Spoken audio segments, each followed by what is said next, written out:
بسم الله الرحمن الرحيم. الحمد لله وكفى وسلام على عباده الذين اصطفى.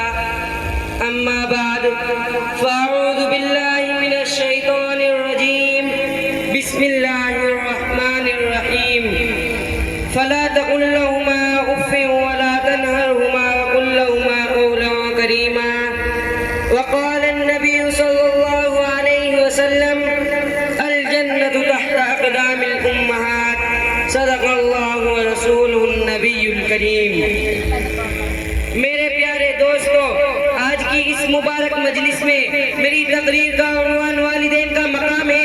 اللہ پاک مجھے اخلاص کے ساتھ بولنے اور ہم سب کو اس پر عمل کرنے کی توفیق عطا فرمائے. خداوند قدوس نے کلام پاک میں فرمایا، اپنے والدین کو اف تک مت کہو، نہ انہیں جھٹکو اور ان سے نرمی کے ساتھ بات کرو. حدیث میں نبی پاک صلی اللہ علیہ وسلم نے فرمایا، جنت ماں کے قدموں میں ہے. ایک مرتبہ سرکار دو جہاں صلی اللہ علیہ وسلم سے سوال کیا گیا، ما حق الوالدین علی ولدی، یا رسول اللہ اولاد کے اوپر ماں باپ کا کیا حق ہے؟ آپ نے فرمایا، ہما جنتک و نارک، وہ دونوں تیری جنت اور دوزخ ہے. یعنی اگر تم نے ان کی اطاعت اور فرما برداری کی تو جنت میں جاؤ گے، اور اگر تم نے ان کی نافرمانی اور ان کو ستایا تو جہنم تمہارا ٹھکانہ ہوگا. حدیث میں آتا ہے کہ اگر کوئی نیک اولاد اپنے ماں باپ کی طرف پیار و محبت کی نظر سے دیکھے تو اللہ پاک ایک مرتبہ دیکھنے پر حج مقبول کا ثواب عطا کرے گا. صحابہ نے عرض کیا، جی ہاں، خوش نصیب ہیں وہ لوگ جن کے والدین زندہ ہیں اور ان کو پیار و محبت کی نظر سے دیکھتے ہیں اور حج مقبول کا ثواب عطا کماتے ہیں. محترم حضرات، آج کے دور میں والدین کے ساتھ برا سلوک کیا جاتا ہے، ان کو ستایا جاتا ہے، ان کو مارا اور پیٹا جاتا ہے، ان پر ظلم کیا جاتا ہے. افسوس صد افسوس، والدین کے ساتھ ہمارا یہ معاملہ کتنا بھیانک اور بدترین جرم ہے. حدیث میں آتا ہے کہ نبی پاک صلی اللہ علیہ وسلم فرماتے ہیں، جس شخص سے اس کے والدین راضی ہوں میں بھی اس سے راضی ہوں. حدیث میں آتا ہے کہ والدین کی نافرمانی بہت بڑا گناہ ہے. حدیث میں آتا ہے کہ والدین کی دعا اولاد کے حق میں قبول ہوتی ہے. حدیث میں آتا ہے کہ اگر کوئی لمبی عمر کی اور رزق فراوانی رکھتا ہے، اسے چاہیے کہ اپنے والدین کے ساتھ اچھا سلوک کرے اور ان کو پیار و محبت کی نظر سے دیکھے. حدیث میں آتا ہے کہ باپ کا جنت کے دروازوں میں سے ایک دروازہ ہے، اگر تم چاہو تو اس کی حفاظت کر لو اور اگر تم چاہو تو اسے ضائع کر دو. حدیث میں آتا ہے کہ ایک صحابی والدین کو روتا چھوڑ کر جہاد میں شرکت کے لیے تشریف لاتے ہیں. آپ صلی اللہ علیہ وسلم انہیں واپس لوٹا دیتے ہیں اور فرماتے ہیں کہ جاؤ انہیں ہنساؤ جیسا کہ تم نے انہیں رلایا ہے.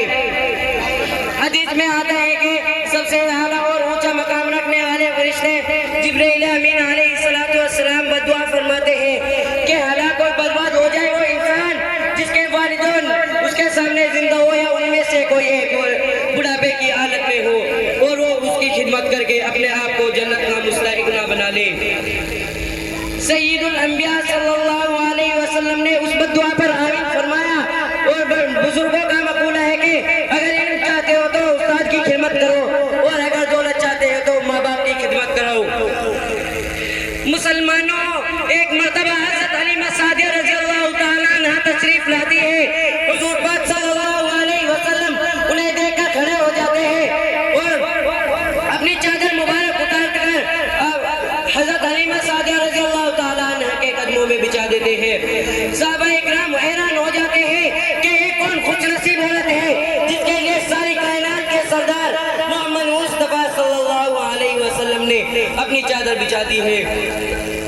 پتہ چلتا ہے کہ آپ کی دودھ پلانے والی ماں حضرت حلیمہ سعدیہ رضی اللہ تعالیٰ عنہ ہے. اندازہ لگائے کہ شہنشاہ دو جہاں صلی اللہ علیہ وسلم نے ماں کو کتنی عزت اور آبرو سے ماں کو نوازا ہے.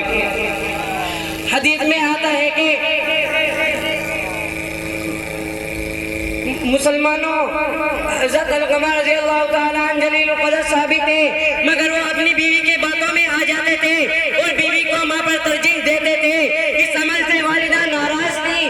جب حضرت علقمہ رضی اللہ تعالیٰ عنہ کی موت کا وقت آتا ہے، صحابہ اکرام کی کوشش ہونے کے باوجود ان کی زبان پر کلمہ جاری نہیں ہوتا. آپ صلی اللہ علیہ وسلم کو اس کا علم ہو جاتا ہے اور والی ان کی والدہ کو بلاتے ہیں اور دریافت کرتے ہیں کہ علقمہ آپ کی نظروں میں کیسا ہے. فرماتی ہے علقمہ خوب نماز پڑھتا ہے, بہت روزے رکھتا ہے, صدقہ اور خیرات زیادہ کرتا ہے. آپ صلی اللہ علیہ وسلم فرماتے ہیں میں یہ پوچھنا چاہتا ہوں کہ حضرت علقمہ رضی اللہ تعالیٰ عنہ تمہاری نظروں میں کیسا ہے. فرماتی ہے میں اس سے ناراض رہتی ہوں. وجہ معلوم ہونے پر بتاتی ہے کیونکہ وہ میرے مقابلے میں اپنی بیوی کو ترجیح دیتا ہے اور مجھ سے زیادہ اس کی بات مانتا اور سنتا ہے. آپ صلی اللہ علیہ وسلم فرماتے ہیں علقمہ پریشانی کے عالم میں ہے, تم اسے معاف کر دو. بوڑھی ماں کہتی ہے میں اسے ہرگز معاف نہ کروں گی کیونکہ اس نے میرا بڑا جی دکھایا ہے. آپ صلی اللہ علیہ وسلم یہ بوڑھی ماں کی یہ بات سن کر حضرت بلال رضی اللہ تعالیٰ عنہ کو حکم دیتے ہیں کہ جاؤ لکڑیاں لاؤ اور آگ جلاؤ تاکہ اس میں علقمہ کو جلا دیا جائے. ماں کی ممتا جوش میں آتی ہے اور فرماتی ہے کہ آپ میرے سامنے میرے بیٹے کو آگ میں جلاؤ گے, میں یہ برداشت نہیں کر سکتی. آپ صلی اللہ علیہ وسلم فرماتے ہیں خدا کا عذاب تو اس سے بھی زیادہ سخت ہے, اور اگر تم چاہتی ہو کہ تمہارے بیٹے کو اللہ تعالیٰ معاف کر دے اور اس سے راضی ہو جائے, پہلے تم اسے معاف کر دو. حضرت علقمہ رضی اللہ تعالیٰ عنہ اس کے بعد ماں معاف کر دیتی ہے.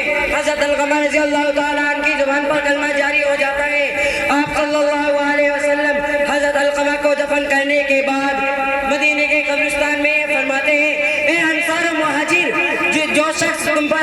جو شخص اپنی بیوی کو ماں پر ترجیح دے گا اس کے اپنا فرائض قبول ہوگے نہ نوافل ہوگے.